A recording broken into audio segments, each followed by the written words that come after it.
What's your scariest true story? Story 1. 10 years ago, I was 18 years old. As I was taking a shower and washing my hair, with every motion I pulled out more and more of my own hair until I was completely bald. No reason, no warning, nothing, just the pure horror of pulling out handfuls of hair. The drain clogged with it as I silently stared in the mirror across the room at my own bald head. It felt like I was falling apart, mentally and physically. I honestly thought I would die that day. It was a sudden autoimmune disease alopecia overnight. It was terrifying. In the weeks that followed, I lost all my body hair as well. My hair never grew back, and I am very okay with it now. But I can never forget that moment in the shower. Story 2.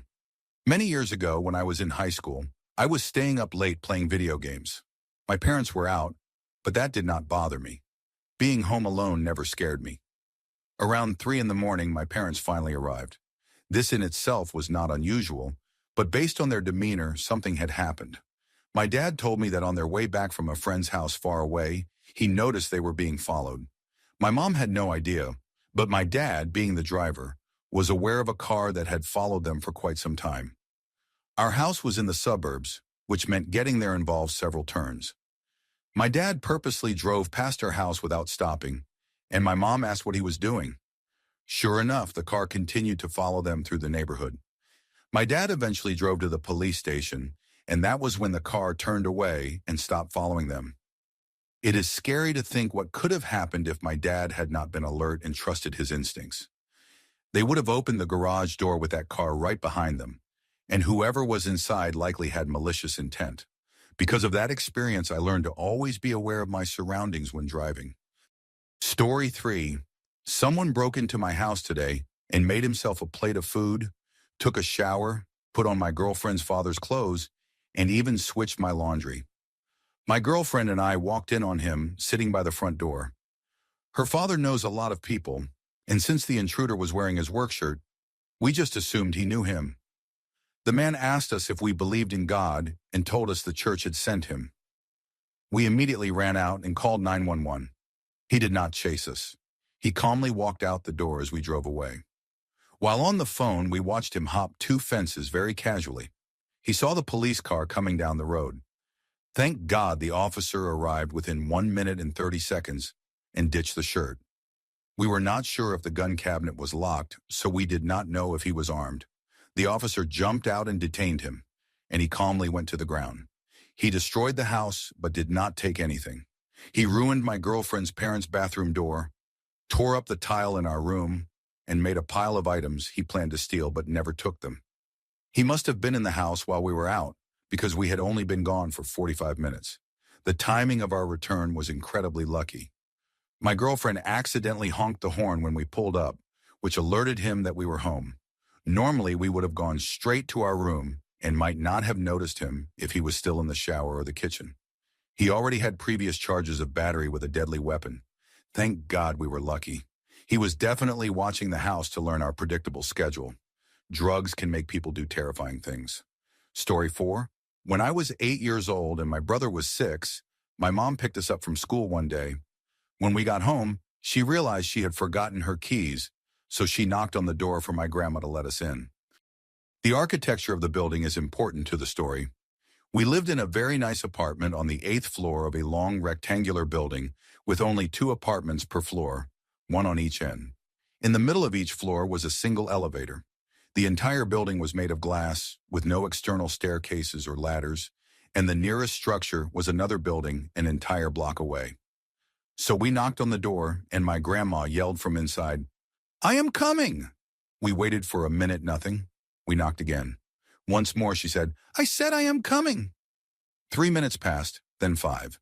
She still did not open the door, even though we could clearly hear her in the kitchen, so we were getting frustrated. We kept knocking, and she kept repeating the same thing. "I said I am coming right now."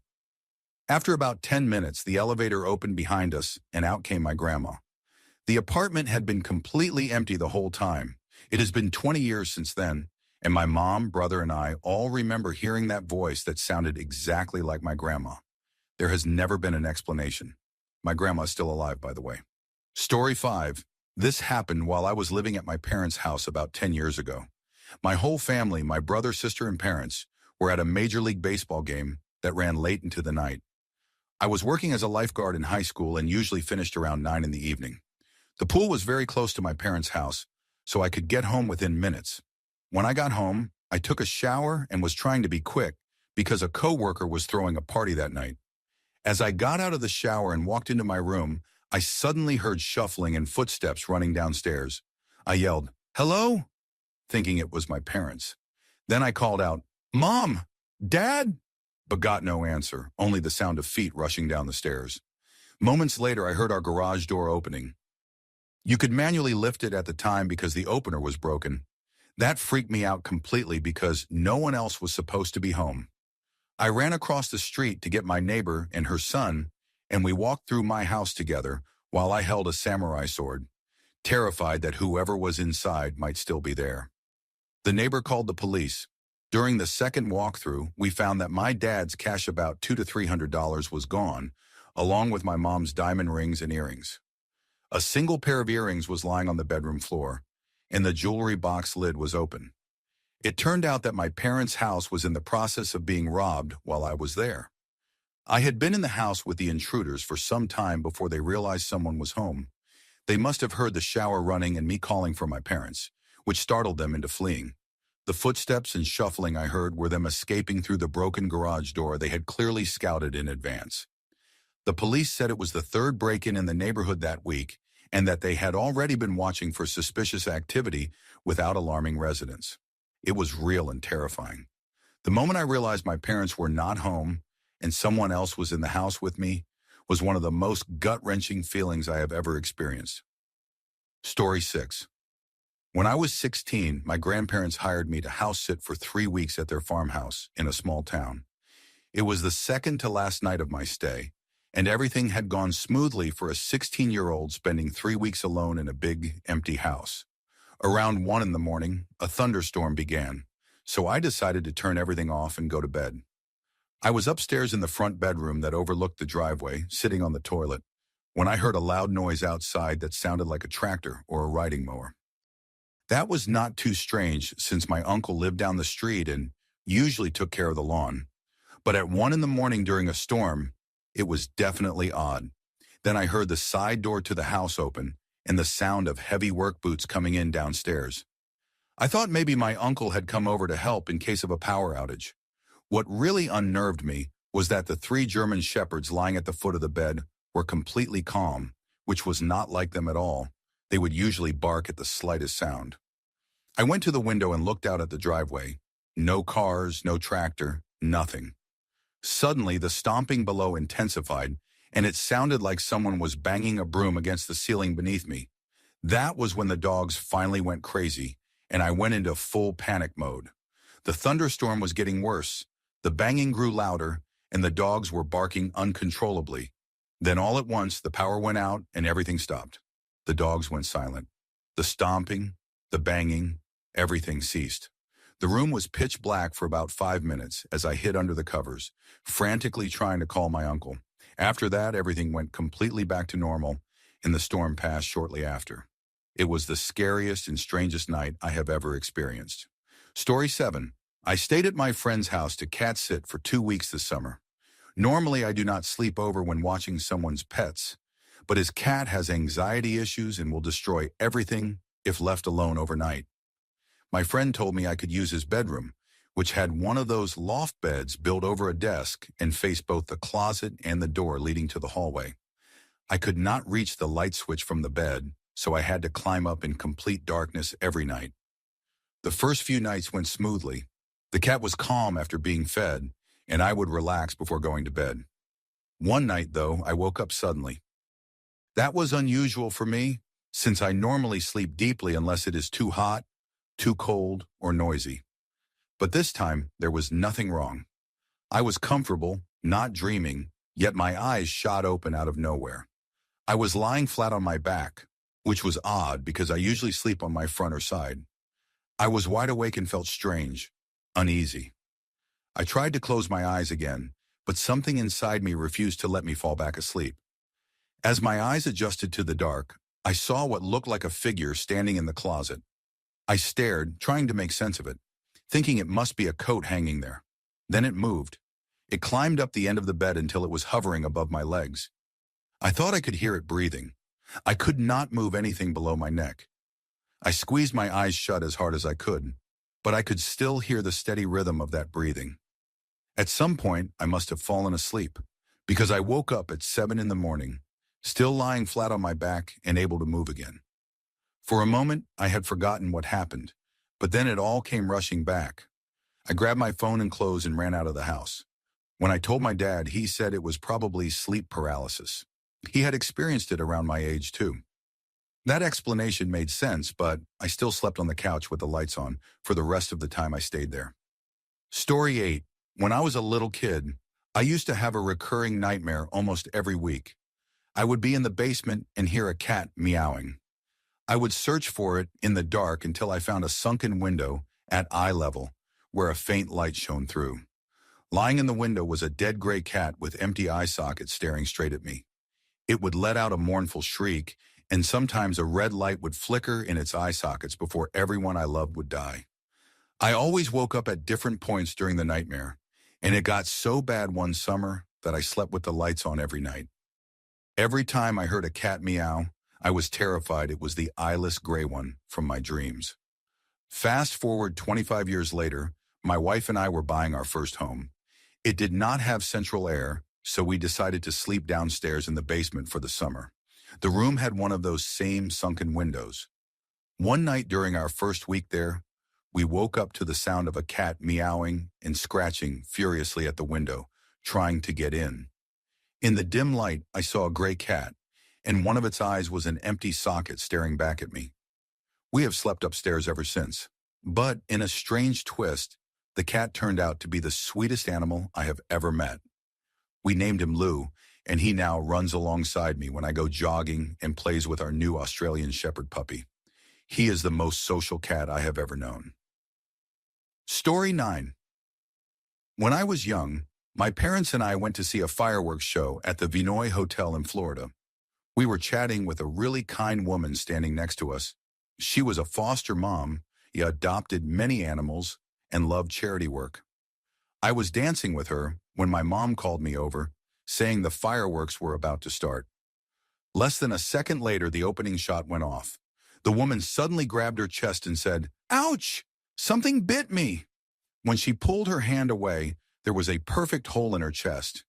She stood there for a moment in shock before blood began pouring out, and then she collapsed. Everyone started screaming. I was separated from my parents and hid inside the elevator, riding it to random floors with strangers until I found someone my parents knew and stayed with them. Later that night, the police came to our hotel room to take witness statements. We had been standing on the rooftop, and I never looked into it afterward. I still cannot stand fireworks. My dad later told me it had been a freak accident involving the gun used to signal the start of the fireworks. What has always haunted me most was how calmly she pulled her hand away, expecting a bee sting, only to reveal that perfect hole, and then just blood. It felt completely unreal. Story 10. I used to work as a farmhand and horse trainer's assistant. One day, I was alone at the farm while it was drizzling lightly, so I decided to work the horses on the lunge line. It is a long line used to exercise a horse in circles around you. I had already gone through about 4 horses when I brought out a particularly calm one for a light workout. Out of the corner of my eye, I thought I saw someone walk past the small, human-sized door of the indoor arena. I dismissed it as my imagination and kept working. Then I saw it again, moving in the opposite direction. I tried to focus but kept glancing toward the door. The next time I saw a movement, the horse suddenly jumped sideways, snorting loudly in alarm. This horse was not easily spooked. He could walk past a trampoline full of yelling children without flinching. That was when I started to panic. If he saw it too, it was not my imagination. I stopped him and began walking him to cool down, then grabbed a dressage whip and called my boyfriend. By the time he arrived, I had the horse put away, and together we walked around the outside of the arena. In the wet grass were footprints circling the arena, leading into the woods behind it. Someone had been creeping around and clearly did not want to be seen. The most chilling part came 3 months later when a woman in a nearby town was murdered in her own barn with a fire poker. I do not think the two incidents were connected, and whoever had been at the farm never came back. But the thought of someone lurking around for who knows how long was terrifying. I hated being there alone after that. Story 11. This happened just a few months ago, and I still cannot explain it. I have a full-grown cat who stays home while I am at work. I leave around 6:30 in the morning and return at 6 in the evening most days. He has always been playful, and I would often find paw prints or things knocked over, which never bothered me. He always greets me at the door, except one day when he did not. I called for him and eventually heard a faint meow coming from the kitchen. I thought he had gotten stuck somewhere, so I checked all the cupboards. Still nothing, though I could clearly hear him meowing. Finally, I started opening everything and found him trapped inside a small drawer, the kind used for silverware. Not a cabinet, but an actual shallow drawer. My cat weighs about 14 pounds. He simply does not fit in a drawer like that. I pulled him out and he immediately ran and hid. I examined everything, thinking maybe he had crawled in from underneath through a cupboard opening, but there was no possible way. He was facing the front of the drawer, which meant he would have had to open it, crawl in, and somehow close it behind him. Impossible. The only explanation that made sense was that someone had put him there. I called my apartment management and asked if anyone had entered my apartment that day. But they told me no maintenance, no inspections. No one had been in the building. Nothing was missing, and nothing seemed disturbed. I even tried putting him in the drawer myself to see if it was possible, but he physically did not fit. You would have to shove him in and slam it shut for him to stay there. The thought that someone had been in my locked apartment and trapped my cat like that was horrifying. I bought a security camera that night, and management changed my locks the next morning. It took months for me to stop feeling uneasy, but I still think about it sometimes, wondering who could have done it. Story 12. My mother has always been abusive. She likely suffers from borderline or narcissistic personality disorder, though I am not a therapist, so I cannot say for sure. She refused to teach me how to drive because she never wanted me to leave her. I had been burned with cigarettes, and once she used a George Foreman grill to burn the back of my hand because dinner was not ready when she got home from work. Despite her control, I eventually went to college. While I was away, I helped my father and stepmother begin a case to gain custody of my younger brother and sister. I was 19 at the time. My brother was 13 and my sister 11. My father eventually obtained emergency custody. During Christmas of my freshman year, I went home to help my mother clean her house. It was my way of giving her one last chance. If she could get the house out of hoarder conditions and go to therapy, she could regain custody of my siblings. I truly wanted her to get better because even after everything, I still loved her. On Christmas Day, my mother was speaking to her lawyer.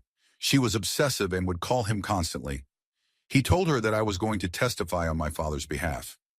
My break was 1 month long, and I had already spent 2 weeks cleaning her house. That day, I was supposed to take a Greyhound bus from Phoenix to my father's home in St. George, Utah. My bags were packed by the front door, and I was on the phone with my dad, waiting for her to finish her call. Time seemed to slow when the traumatic moment happened. She walked into the living room from the kitchen holding a gun that had belonged to her father and had not been maintained in years. Her eyes looked dead, the same way they always did when she hurt me. She asked where I got the nerve to stay in her home while helping my father take her children away. I do not remember her firing the gun, only the burst of drywall and the heat of something passing by my head. She kept pulling the trigger, but the gun jammed. The next thing I knew, I was running down the road, still on the phone with my dad. I do not remember grabbing my bags or running, just finding myself 3 blocks away, while my dad screamed through the phone, asking if I was okay. I never called the police. I was still trapped in the mindset of an abuse victim. I called a cab. This was before rideshare apps, and arrived at the Greyhound station 2 hours early. My dad and stepmom kept calling to make sure I was alive. I was too scared to move, too afraid she would find me. Only after I arrived at my father's house did I notice a cut down my cheek, likely from flying debris. As expected with Greyhound, no one had said a word about the blood. My father eventually got full custody of my siblings, and I secured a restraining order. Going completely no contact with my mother took years. Now I am married and have a 1-month-old daughter. Every few months I experience moments of depersonalization where I feel convinced this life is only a dying fantasy, that I am still lying on the floor of that hoarded house surrounded by filth and decay. It shakes me deeply every time. But then I look at my husband and my baby and remind myself that I survived. Story 13. I was working with kids at a summer school program, and we often went to a sports center because we had a lot of equipment, basketballs, baseball bats, hoops, pads for practicing moves safely, all that. The place was divided by huge curtains that split it into 3 sections so that different groups could train without disturbing each other. The kids were between 3 and 11 years old. One day a little boy came running, crying his heart out, saying there was a scary man hiding in the curtains. I am very protective of the kids, so once everyone was inside, I locked the place down to keep them safe. We always had fire exits and hidden keys nearby, so it was all secure. I thought the kids were just joking around, maybe telling ghost stories to scare him, so I decided to prove there was nothing to be afraid of. The boy did not want to go near the curtains even though he usually followed me when scared, so I told him to stay back and watch as I lifted the curtain. I meant to grab whoever was hiding to scare them, but when I looked, nothing. I told the boy he must have imagined it. The curtains were large, white, and opaque, so no one could have slipped out unseen. A few hours later, the girl who worked with me said she heard scratching sounds coming from one of the bathrooms, and it freaked her out. Thinking it was another prank, I checked every stall and shower, nothing. A week later, I noticed everyone's bags kept ending up on the floor in the locker rooms, so I began locking the doors and only letting kids in one at a time. Even then, I would find bags mysteriously on the ground again. I checked to see if maybe they were slipping off the benches on their own, but it just did not make sense. Then that Friday, a group of kids came running to me, terrified, saying they had seen a man running behind the bleachers and that he looked weird. My first thought was that maybe a homeless man had somehow gotten in, maybe looking for food in the kids' bags or hiding out. The other staff member and I searched both sides of the hallway behind the steps so he could not slip past us, but again, we found nothing. We started getting really uneasy, but convinced ourselves it was probably just the kids' imagination, or maybe rats. Later that day, after all the kids were picked up and everyone left, I stayed behind to close up as usual.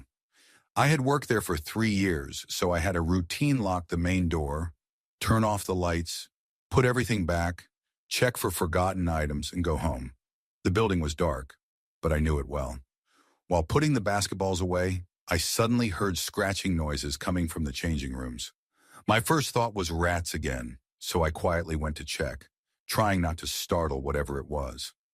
As I stepped into the girls' bathroom, the door of the boys' changing room slammed shut so hard it sounded like an explosion. The scratching stopped instantly. My heart nearly stopped with it. I froze, realizing all the strange things over the past 2 weeks might be connected. I swear I heard the curtains moving in the gym, though maybe it was just my nerves. The fuse box room door was also open, even though I always left it closed. That room is completely dark, no windows, no lights, and creepy even in the daytime. I bolted out of the building, called my boss, and told him he needed to get an exterminator or the police because someone had definitely been in there. He told me to stay and wait to see if anyone came out, and I said, as politely as possible, absolutely not. I went straight home, grateful it was my last day of work before the Christmas break. Later, my boss told me he did call the police, and they searched the whole place thoroughly with 5 or 6 officers. They found nothing, but they took it seriously since someone had been frightening children and might have been spying on people in the bathrooms. I still cannot figure out how anyone could have hidden so perfectly or how many times I might have been alone there with them. All I know is that I am never staying there by myself again. Story 14. I was 8 years old when my family took a trip to Las Vegas. I was a strange but observant kid, always paying attention to my surroundings, and over the course of one day, I noticed a man appearing in several different places we visited. I mentioned it to my mom, and she told me, "We're going to tourist spots, honey. He's probably just another tourist." Being 8, I accepted that and went about my day. Later, while swimming at the hotel pool, I noticed a vending machine selling ice cream. Coming from the South, I had never seen anything like it before. It had dipping dots, which looked futuristic to me. I climbed out of the pool to check it out and saw the same man again, watching us. I told myself he was probably a hotel guest and went back to begging my mom for ice cream. After a few minutes of pleading, she gave in and told me I could go get some. The vending machine was around the corner of a building where, if you turned it, the pool would be out of view. I walked over, started to make my selection, and suddenly the man appeared beside me. He leaned in and said, "I want a bite." I remember an immediate, deep feeling of danger, even though we were in public. I said something like, "No, sir," but he grabbed my arm and started pulling me toward the corner of the building. I did not scream. I just tried to pull away as hard as I could. He was strong and had me almost around the corner when he suddenly let go and ran off. There was a fence on that side of the building, so he could not have taken me far before being trapped. I sprinted straight back to my mom and told her what happened. That night, I found myself trying to describe the man to the police, which was strange because an 8-year-old is not exactly the most credible witness. They later used the security cameras and identified the man, who had warrants for domestic abuse against his girlfriend and her son. I have since been shot at, robbed, and even survived a car accident that left me paralyzed. But from my own perspective, that moment at 8 years old, being grabbed by a stranger, remains the scariest thing that has ever happened to me. Story 15. When I was 19, I was admitted to the hospital with a severe kidney infection. My fever was dangerously high, my heart rate and blood pressure were unstable, and at first doctors thought I was having a heart attack.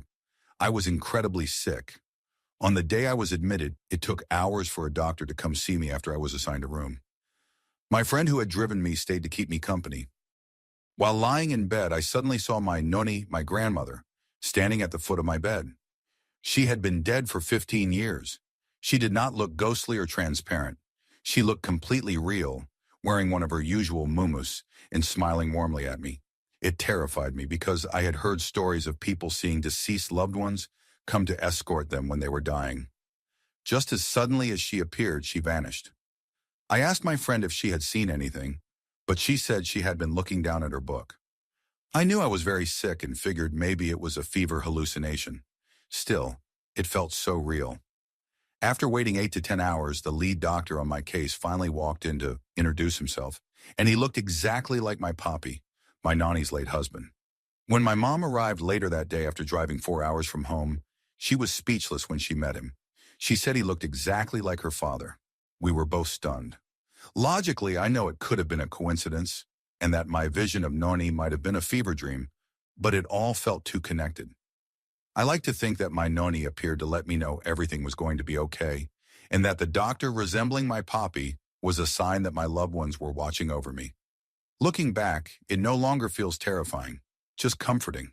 To me, it is proof that love can transcend even death. Story 16. My aunt once told me about something terrifying that happened to her a few years ago. We are from Italy and she lives in an isolated house deep in the hills of Tuscany.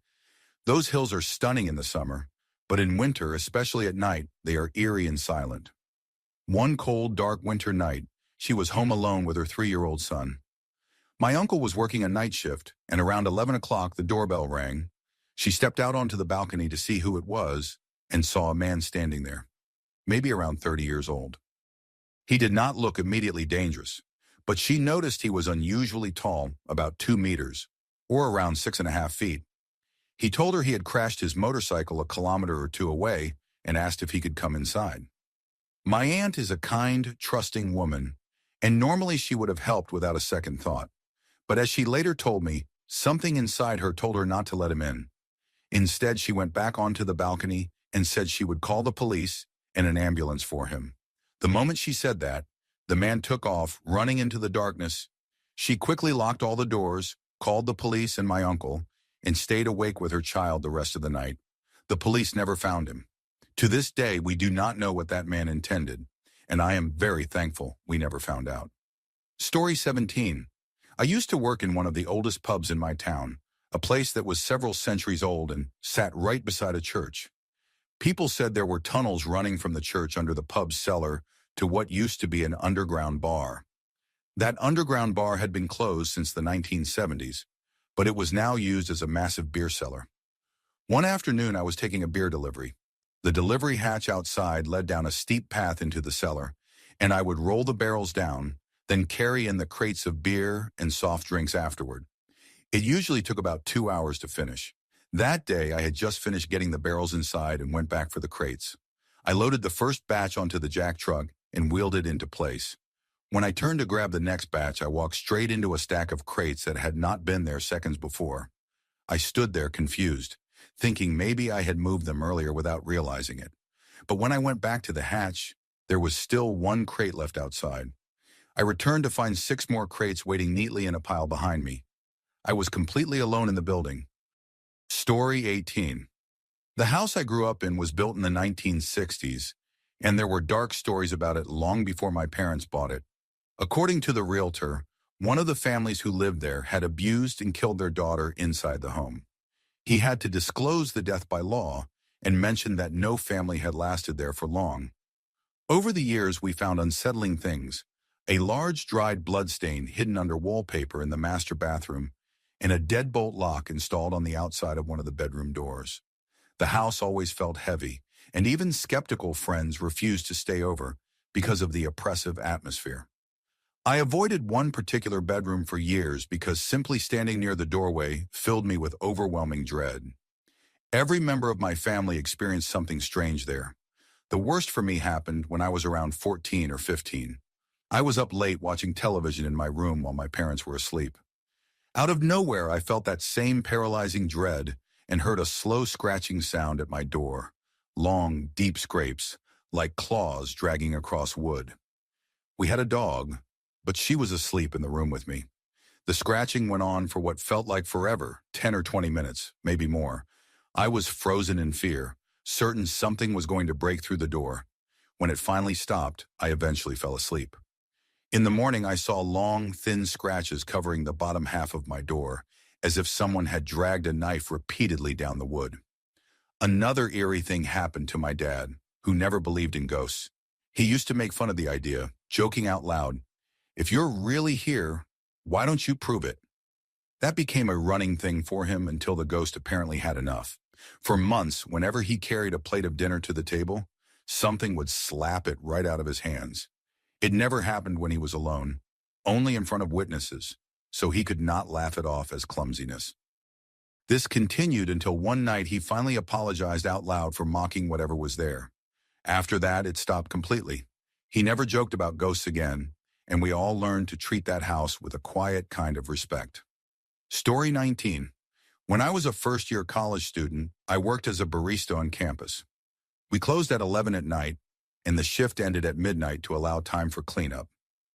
That night, my coworker went home sick halfway through her shift, so I had to close alone.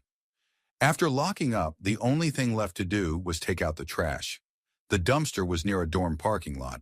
As I was throwing the trash away, a car pulled up behind me. The driver was a student I recognized from my history class. 2 other students were with him, faces I had seen around but didn't know personally. The driver asked if I wanted a ride back to my dorm. I smiled, thanked him, and said no since it was only a 10-minute walk. He smiled back and said, "Okay." I started walking home. When I was nearly out of the parking lot, his car whipped around and stopped in front of me. The 2 passengers jumped out, grabbed me, and forced me into the car. The driver sped off. I tried not to panic, telling myself that fear would not help me. The 2 guys in the back held me down as I started talking, begging them to let me go. I told them they could stop now, that I would say it was just a joke. They ignored me.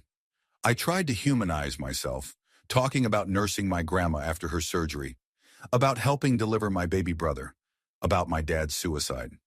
One of them began to look uneasy, but it did not stop them. They drove me to an abandoned lot about 20 miles from campus. There they took turns raping me while the others held me down. When they were done, they left me there. I walked all the way back. Story 20. Sometimes I think I either have a very aggressive guardian angel or some strange sixth sense, because I often get an overwhelming feeling of dread right before something bad happens, something I could not possibly predict. 2 experiences convinced me of this. The first was when I was 8 years old. My family was in Florida for my dad's work conference, staying in a fancy hotel. We were headed to the beach, and like any kid, I insisted I did not need to use the bathroom until we were already in the lobby. My mom, arms full of beach gear, handed me the room key and said she would come get me after she set up. When I reached the room, the key did not work. It must have demagnetized earlier. I decided to wait and climbed onto the window ledge at the end of the hall. That was when the dread hit me so hard it made me nauseous. I suddenly felt like I had to get out of there. I went to the elevator and rode it all the way down, thinking I would fix the key card and go back up before my mom got there. But when I reached the lobby, it was like snapping out of a trance. I had no idea why I had gone down. I went straight back up, and when the elevator doors opened, my mom was banging on the door, frantic. She was furious when I told her the key had not worked, because when she tried it, the door opened instantly. That night, she discovered her credit card had been stolen. Later, the company froze the account after someone tried to buy a $1,000 television out of state. It turned out that while I was trying to get into the room, we were being robbed. That sudden dread saved me from walking in on them. The second time was years later, when I was 16. My maternal grandfather was in the hospital for a foot infection, expected to recover after a month of rehab. One night, I woke up around 3 a.m. with that same crushing dread. By then, I had learned to trust it. I got up, checked on my little sister, and walked to my parents' room. I heard my mom crying. When I knocked, she opened the door in tears and told me my grandfather had just died from a sudden heart attack. Ever since then, whenever that sense of dread hits, I listen. I do not know what it is, but I am certain it has saved me more than once. Story 21. One morning I woke up and threw up something that looked exactly like coffee grounds. Later I learned that was a sign of internal bleeding. I decided to take a bath, only to find my body covered in massive bruises and red spots on my legs, inside my mouth, and even on my eyes. Doctors discovered I had a rare blood disorder called immune thrombocytopenic purpura, or ITP. My spleen was destroying my platelets faster than my body could produce them. After months of failed treatments, I finally agreed to have my spleen removed, a surgery that had only a 50% chance of success. When I woke up afterward, I had a feeding tube in my nose. It was agonizing, and I begged them to take it out. As the doctor pulled it free, she told me to take a deep breath. The moment she did, I heard a loud crack inside my chest, and suddenly I could not breathe. It felt like an elephant was sitting on me. I could not move, speak, or call for help. They sedated me, and when I came to, it was nighttime. I was alone in a dark hospital room, still unable to breathe. No nurse in sight, no call button within reach. All I could do was gasp for air and wait to die. Luckily, the sound of my gurgling woke up my roommate, who I had not realized was there. She called for help immediately. Doctors rushed in and discovered I had massive pulmonary embolisms, blood clots in my lungs. They placed me in a medically induced coma for a week in the ICU until I was stable. It was the single most terrifying experience of my life. Story 22. When I was about 4 or 5 years old, my parents had just separated, and I was living part-time with my mom in a small 2-bedroom apartment. Even though I had my own room, I always preferred sleeping in her bed when I stayed there. Our rooms were across from each other at the end of the hallway, and our apartment was on the first floor. It was the middle of summer, and my mom had left her bedroom window open, which was directly above the headboard. One night I woke up in the dark and saw our cat sitting in the doorway of my mom's room, staring toward my bedroom. That struck me as odd because our cat always slept with us. He suddenly got up, walked into my room, and meowed. I turned to wake my mom and tell her, but in the few seconds it took for her to open her eyes and ask what was wrong, we both looked back toward the hallway, and there was a man standing in the doorway, stepping out of my bedroom. I do not know how my mom reacted so fast, but she grabbed me, lifted me off the bed, and literally threw me out through the screen window. It was only a short 3-foot drop to the ground. She jumped out right after me, and we both started screaming for help. A neighbor called 911, and the police arrived quickly. They found no signs of forced entry, only that our front door was unlocked. My mom swore she had locked it with both the deadbolt and the chain. About a week later, while cleaning the kitchen, she opened the small closet that held the water heater and found a notebook filled with names and drawings along with a pair of gloves and some gum wrappers.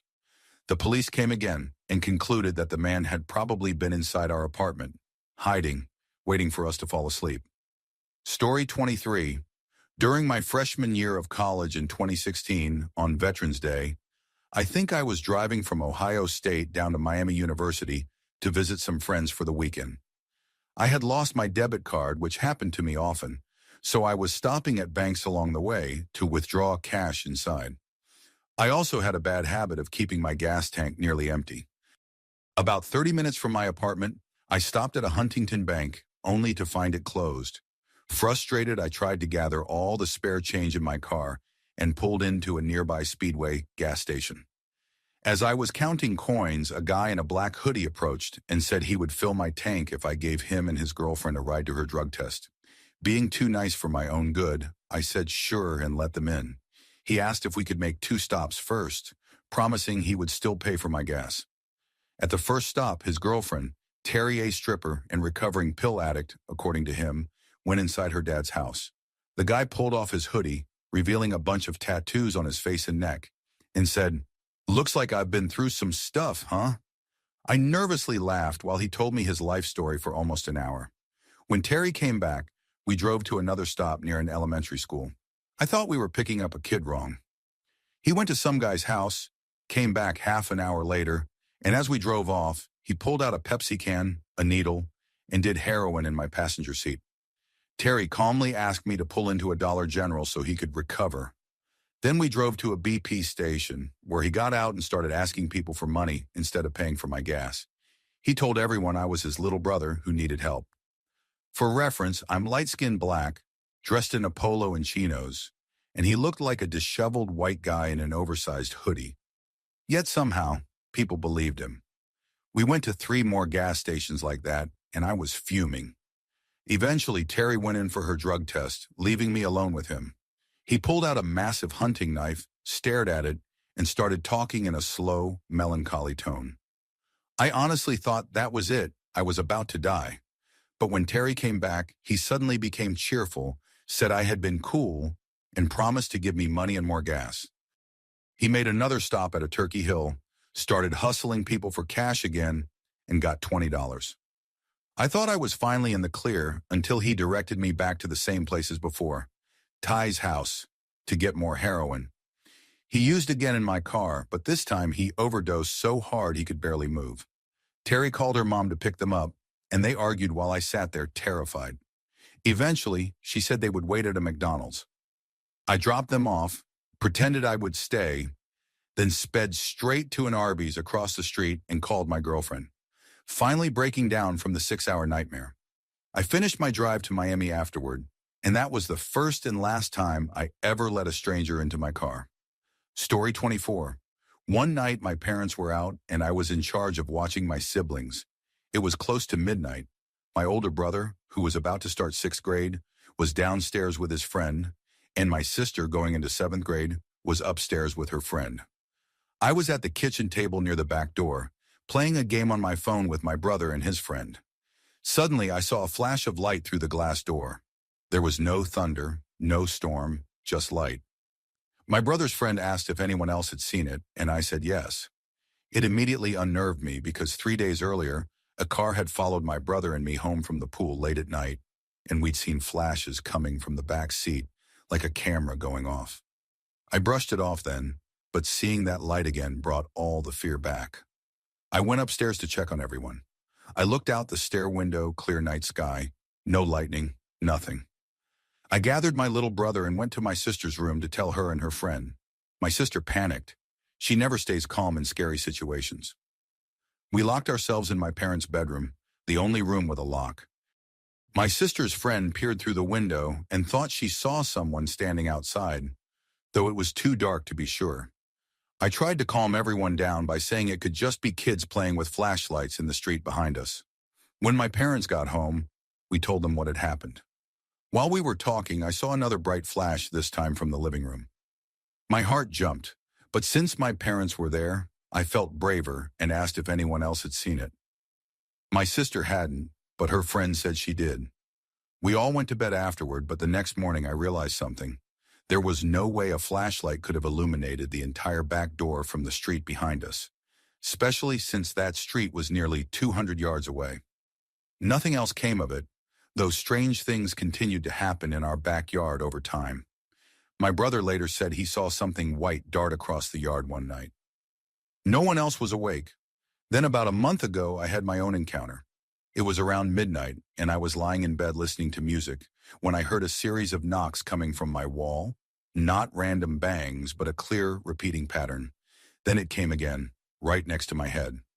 I ignored it at first, thinking it was my sister messing around. 5 minutes later, it happened again. I got up, ready to confront her, when I realized the knocking was coming from the other side of the wall.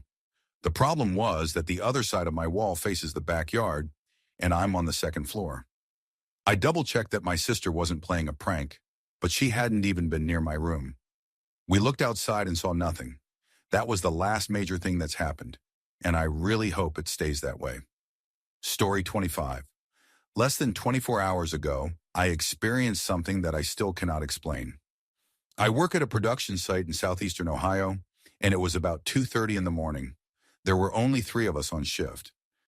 After several failed attempts to turn a well over to production, we decided to take a short break. We sat in our company trailer, which was parked in the middle of the site, drinking coffee and talking. About 15 minutes in, we all turned our heads toward the only window, 3 feet high, 8 feet long, and about 6 feet off the ground. Staring back at us from outside, just a few feet away, was a creature I can only describe as a canine, but not like any dog I've ever seen. It was sitting, but its head still rose above the window's bottom edge. Its fur was completely black, its body oddly proportioned.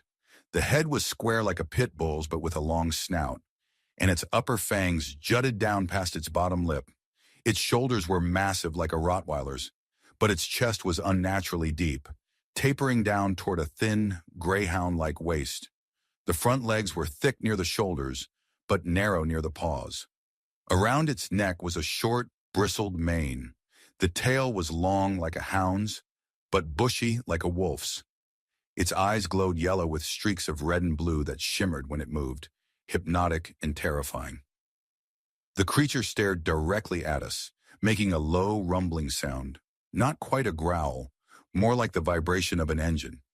I glanced at one of the guys beside me, and when I looked back, the animal had turned its head to stare at the third man, as if making sure it locked eyes with anyone who dared look at it. We stayed frozen like that for what felt like an hour but was probably 2 or 3 minutes. Then, without warning, it stopped the rumbling noise, turned toward the nearby tree line, stared for about 20 seconds, and bolted. We watched it run the 300 yards to the trees in maybe 8 seconds flat. We waited about 30 minutes before stepping back outside. The air smelled faintly burnt, almost like coffee. We tried to shake it off and got back to work, replacing gaskets and connecting iron.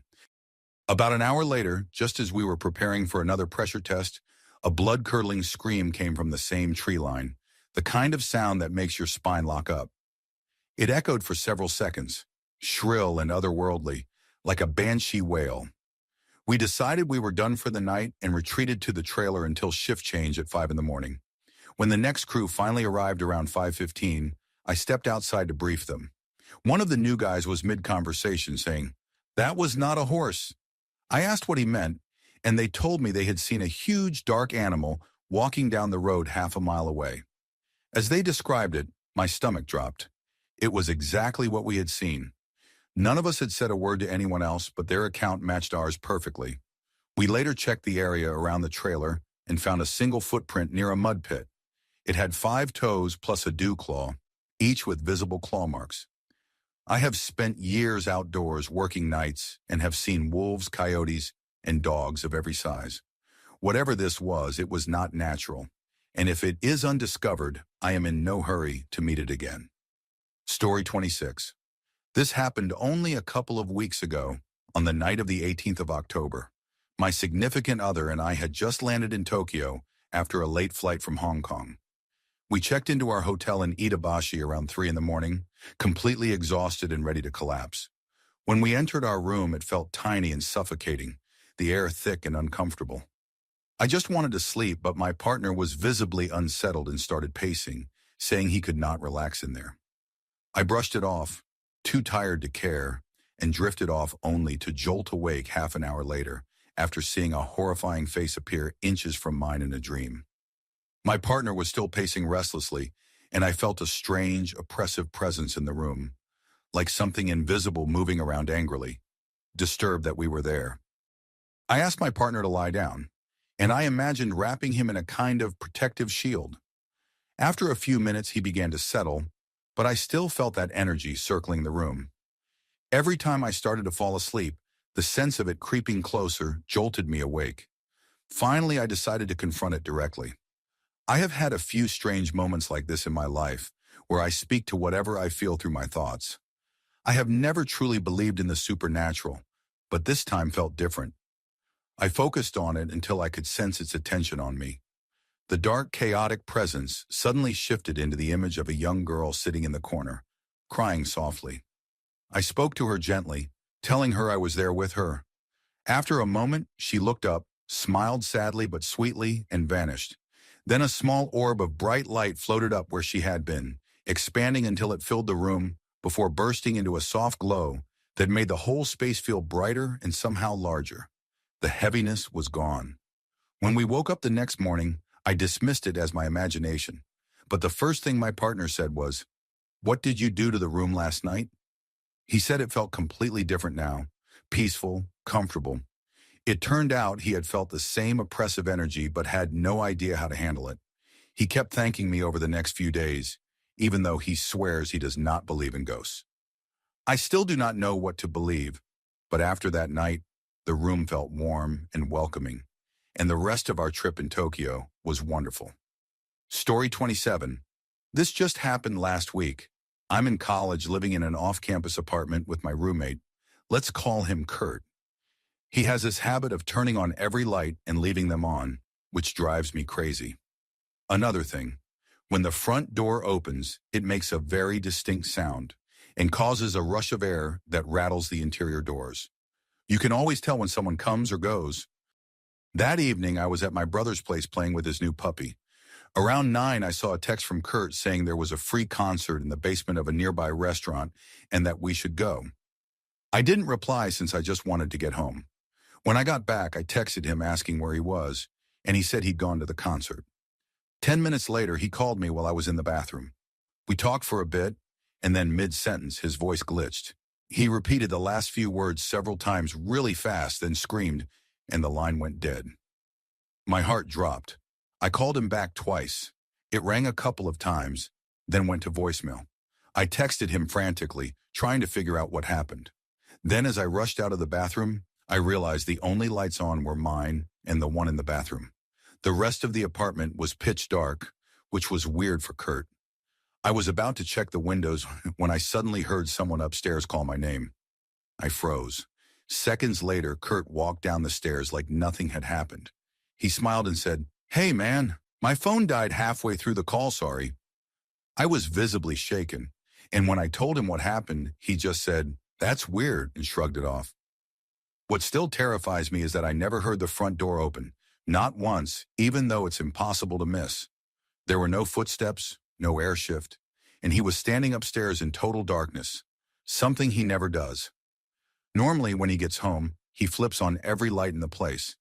But that night, he moved quietly through the dark and appeared only after I came downstairs. He even started the conversation instead of me walking into him. The whole thing felt wrong. I have no logical explanation for it, but ever since then, I cannot shake the thought that the person who came down those stairs might not have been my roommate at all. Story 28. This happened when I was about 7 or 8 years old. I was often home alone since my mom worked long hours, and my brother was usually out with friends. My grandma and little cousin would often visit me after school, and my cousin had a very specific way of ringing the doorbell and banging on the metal gate that I could always recognize. One afternoon, I heard that exact familiar pattern and ran to open the door, expecting them. But when I opened it, there was no sign of my grandma or cousin, just a very tall man I had never seen before. He told me he was there to inspect the apartment. I had lived in that building for years and had never heard of anything like that before, but being a kid, I didn't question it at first. He then asked if my mom was home. I said no. Then he asked if anyone else was home, and again, without thinking, I said no. A second later, it hit me how stupid that was, and I quickly added, but they're on their way home right now. He smiled slightly and said, I'll only be a few minutes. Can I come in to do the inspection? I told him I needed to call my mom first and shut the door while I made the call. When I told her what was happening, she immediately told me not to let him in, to lock the doors and stay hidden. I hung up, went back to the door without saying a word, slammed it shut, and locked everything. Then I grabbed my mom's hairspray and a lighter, hiding in a small, tight space where I knew I couldn't be easily seen. The man started pounding on the door, yelling for me to open it. He kept banging and shouting for what felt like forever, probably about half an hour before he finally left. I stayed hidden long after he was gone. I don't think I've ever been that terrified in my entire life. Even now, decades later, I sometimes think about how differently that day could have ended. Story 29. My wife and I were canoeing with family in southern Missouri, and we brought along our black lab, Bear, since he loves the water. We were floating down a familiar river where we knew of a small cave formed by an underground spring. It was one of our favorite spots to explore. The cave was more like a large alcove carved into the rock, dark and cool, with clear water flowing through it. We started jumping into the spring, laughing as Bear ran around excitedly. Then out of nowhere, we heard Bear yelp. I looked across the cave and saw him disappear. My brother dropped to the ground, yelling and reaching into a small hole in the rock floor, about 2 feet wide, but he couldn't reach him. Panic set in. I dove into the water and swam toward the sound, terrified that Bear had fallen into some kind of underwater tunnel and was being swept away. My wife screamed. My brother shouted directions. I swam the 20 feet to the other side, but when I tried to pull myself up, I couldn't find any solid footing under the dark water.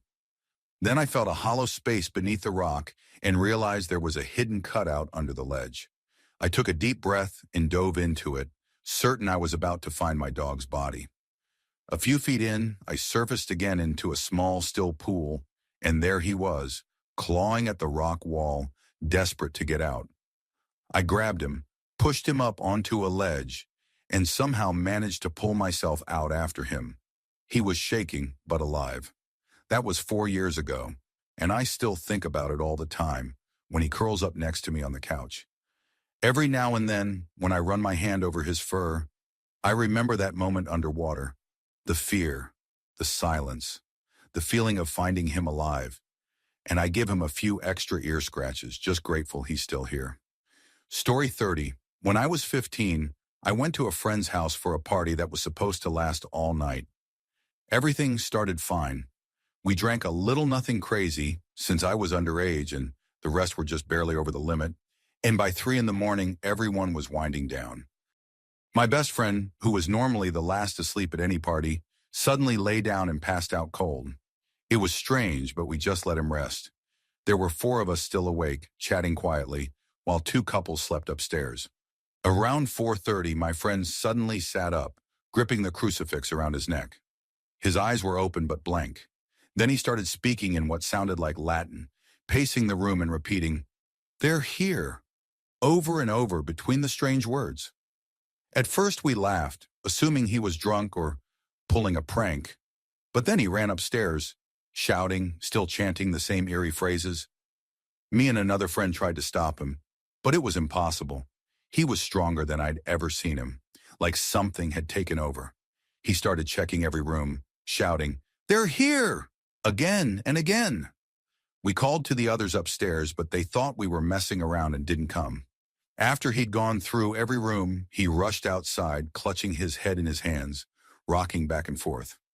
I followed him, trying to calm him down, but he suddenly grabbed the stone mailbox and smashed it to pieces while still muttering in that strange language. I yelled for help, and finally the others came out, realizing it wasn't a joke. We managed to drag him back inside, and slowly it was like he came back to himself. When he finally calmed down, he had no memory of what had happened. None. He looked terrified when we told him. There were no drugs involved, and we hadn't had nearly enough alcohol for him to be that out of control. He was my best friend, and to this day I know he wasn't faking it. We still talk about that night sometimes, but what unsettles me most is how calm everyone else has become about it, like they've all chosen to forget. But I can't. I saw it, and I still don't know what really took over him that night.